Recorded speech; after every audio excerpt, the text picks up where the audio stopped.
How do you interpret the footage for slow motion? So if your camera is not capable of creating a beautiful 100 frames per second, for example, or higher, you can film in 50 frames per second and then interpret it as 25.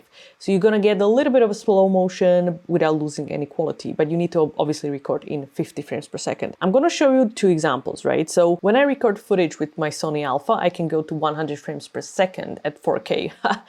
That's a little bit of a flex, okay? And then I input the footage in the Premiere Pro and it shows, so I did interpret all of them, but now I want to show you which one I didn't, and that's 100 frames per second. So this is the original. When you record in 100 frames per second, if you play it at the original 100 frames per second, this is the source monitor. So it's going to go super quick.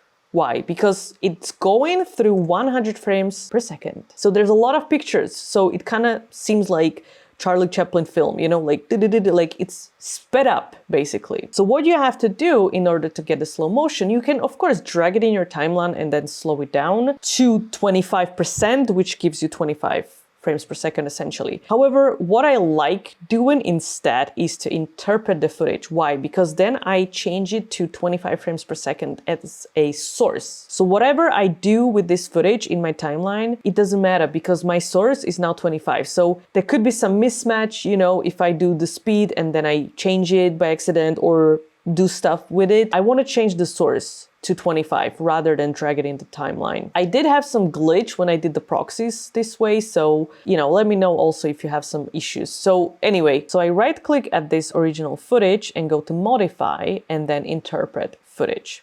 So assume this frame rate, of course you don't want to go 1. I'm gonna click and then do 25. You can also do 50 if you want to export as 50 frames per second, up to you, but I'm gonna go 25 frames per second. So if I go back to original, just notice duration of the footage is 35, basically 36 seconds. If I assume this frame rate at 25, the duration is 2 minutes, 22 seconds, right? So a long footage. I'm gonna go okay. And now as my source, the source changed, right? So when I drag it into my timeline, I don't have to do anything. I just pretend this is actual source. So I don't make any mistakes or some stuff on by accident. So now when I play it, ooh, nice and slow, right? For me, it's now better because I can go through the source as it is, slow motion. I don't have to drag the whole thing in my timeline because it takes a lot of space. It's all part of the project. This is just a linked media.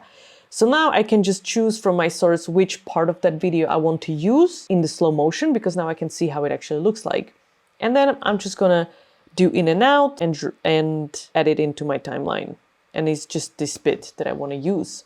And I like, this is basically why I like doing it like this. And of course, what you can do with the 50 frames per second. So I have some footage which is 50 frames per second here. Let me find some action. So I can modify, interpret this as 25.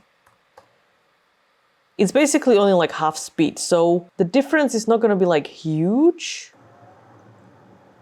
Of course, you still get the audio, which is now distorted, but you get the point, you know. So this is not as slow as 100, but it still looks pretty nice for a slow motion. If you film any kind of sports, I at least go to 50 frames per second with your camera if you can. And then you can beautifully interpret it as a nice slow motion. To purchase my Premiere Pro PDF guide, just go into the description of this video and click on the link. It takes you to Gumroad, which is a worldwide seller of ebooks. Click on buy this, put your email there, business info, credit card, and the guide will be sent to you automatically in the next email.